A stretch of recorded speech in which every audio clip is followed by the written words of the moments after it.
خواتین کو مسجد میں تراویح پڑھنا افضل ہے یا گھر میں؟ یہ تو پیج نمبر 2 ہے. دیکھیں گھر میں پڑھنا افضل ہے تو حدیث سے ثابت ہے. نبی صلی اللہ علیہ وسلم نے فرمایا کہ عورت کی گھر کی نماز وہ مسجد کی نماز سے افضل ہے. البتہ یہ سوال بنتا ہے کہ مسجد میں پڑھنا جائز ہے یا نہیں ہے. تو ہمارے ہاں بر صغیر کے تو علماء کا یہی موقف ہے کہ مسجد میں پڑھنا جائز نہیں ہے، لیکن میں نے دنیا میں تھوڑا گھوما پھرا ہوں، کچھ تجربہ ہے. اس تجربے کی بیس پہ میری ذاتی رائے یہ ہے کہ خواتین کو مسجد میں آنے کی اجازت ہے. صحیح حدیث سے تو بہرحال ثابت ہے لا تمنعوا اماء اللہ من المساجد، نبی صلی اللہ علیہ وسلم نے فرمایا. تو کیونکہ بالکل ہی مسجد سے رشتہ اگر کٹ جائے گا نا تو اس زمانے میں پھر الحاد پھیلتا ہے، کفر کی طرف مائل ہوں گی. وہ پہلے زمانے میں کہیں بھی نہیں جاتی تھی، اب تو ہر جگہ جا رہی ہیں. ایک مسجد ہی میں پابندی لگانے میں خطرات ہیں. اس پر میں کئی بار تفصیلی جواب ریکارڈ کروا چکا ہوں. کہہ رہے ہیں کہ زکوٰۃ جو ہے نیسیسری آن گولڈ ہے، کہ جو پہنے جاتا ہے اس پہ بھی ضروری ہے. زکوٰۃ جو گولڈ ہے نا، گولڈ وہ چاہے پہننے کا ہو یا پہننے کا نہ ہو، دونوں صورتوں میں زکوٰۃ واجب ہے.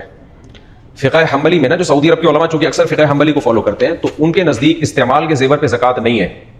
وہ کہتے ہیں کہ گولڈ جب اگر استعمال میں آ رہا ہے تو نہیں ہے. لیکن امام ابو حنیفہ کا موقف یہی ہے کہ گولڈ چاہے استعمال میں ہو یا استعمال میں نہ ہو، دونوں صورتوں میں زکوٰۃ ہے. اور صحیح حدیث میں یہ بات ذکر ہے کہ ایک صحابیہ نے سونے کے کڑے پہنے ہوئے تھے، تو آپ صلی اللہ علیہ وسلم نے فرمایا کیا تم اس کی زکوٰۃ دیتی ہو؟ انہوں نے فرمایا نہیں.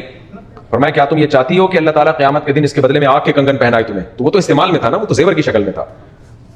اس لیے سعودی عرب میں جو شیخ بن باز رحمہ اللہ تعالیٰ جو سعودیہ کے مفتی اعظم تھے، اگرچہ وہ حنبلی تھے لیکن پھر بھی انہوں نے اس مسئلے میں فقہ حنفی پہ ہی فتویٰ دیا ہے، اس کے استعمال کے زیور پہ بھی زکوٰۃ لازم ہے.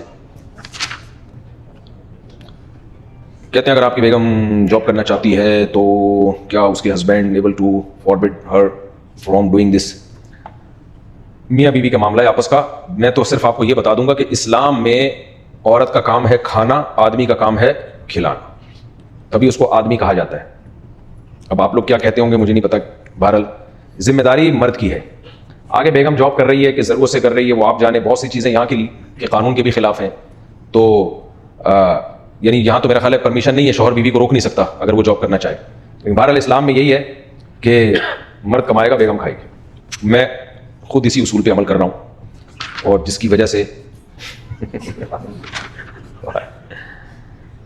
اسموکنگ کیا مکروہ ہے؟ کیونکہ میرے بھائی اس کو مکروہ سمجھتے ہیں، گناہ نہیں سمجھتے. Please explain. یہ بھی تھوڑا سا اختلافی مسئلہ ہے. پھر آگے نا پھٹے اختلافی، میں نے کہا تھا نا اسموکنگ کو جو ہے نا عرب علماء وہ حرام کہتے ہیں، ناجائز کہتے ہیں. اور اس کی دلیل کہ قرآن منع کرتا ہے کہ اپنے آپ کو خود ہلاکت میں مت ڈالو. تو اسموکنگ پینے والا اپنے آپ اپنی قبر کا گڑھا خود ہی کھود رہا ہے وہ، اور آہستہ آہستہ کینسر اور اتنی ساری تحقیقات سے یہ بات ثابت ہے.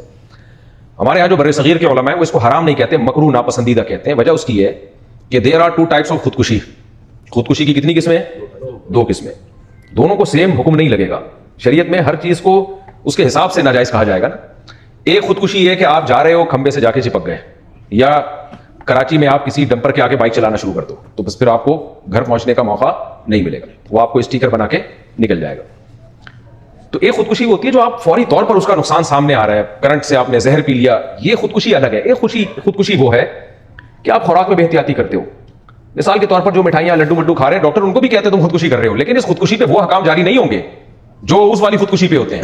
اتنا بڑا مجرم نہیں کہا جائے گا کیونکہ فطرت موقع دیتی ہے سنبھلنے کا، اور ٹائم لگتا ہے اس میں، اور یہ فوری طور پہ اثر ظاہر بھی نہیں ہوتا. وہ تو ڈاکٹروں نے بتایا تو ہم مان لیتے ہیں کہ ایسا ہوتا ہوگا. تو سگریٹ پینا بھی خودکشی ہے، لیکن اس لیول کی خودکشی نہیں ہے جیسے زہر پی لینا، کیونکہ سگریٹ پینے والا فوراً نہیں مر جاتا، ٹائم لگتا ہے اس کو، اور ہر ایک مرتا بھی نہیں ہے. وہ ڈاکٹر کہتے ہیں کہ ہر ایک پہ کو ضروری نہیں کہ سگریٹ سے کینسر ہو، لازمی نہیں ہے. تو اس لیے اس کو اس درجے کا حرام کا تو لفظ بہت سخت ہے. حرام کا مطلب خنزیر کھا لیا اس نے. اب سگریٹ پینے والے کو اور خنزیر کھانے والے کو آپ برابر قرار دیں، یہ تھوڑا سگریٹ پینے والے کے ساتھ زیادتی ہے.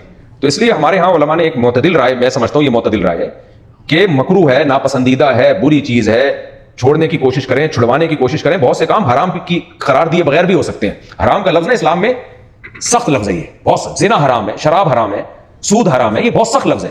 تو سگریٹ پینے والے کو آپ نے شراب پینے والے جیسا قرار دے دیا کہ وہ بھی حرام یہ بھی حرام، تو یہ تھوڑا سا غلط ہو جائے گا. تو بس یہ مکروہ ہے، بری چیز ہے. ہاں جو اس لیول کا بیمار ہو گیا ہو کہ ڈاکٹر اس کو کہہ رہے ہو کہ اب تم پیو گے تو مر جاؤ گے، اس کے لیے پھر حرام کا لفظ استعمال ہوگا. بھائی تو اس اسٹیج، جیسے شوگر کا مریض جو ہے، دیکھو ساری دنیا کے سارے ڈاکٹر کہتے ہیں چینی صحت کے لیے نقصان دہ ہے.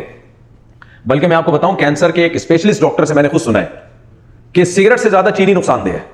شوگر کی فسادات زیادہ ہیں سگریٹ کی نسبت. اب یہ نہیں کہ آپ سگریٹ پینا شروع کر دیں، مطلب شوگر کم کریں. آپ کہیں گے اچھا میں تو پتہ ہی نہیں تھا. تو شوگر کم کریں.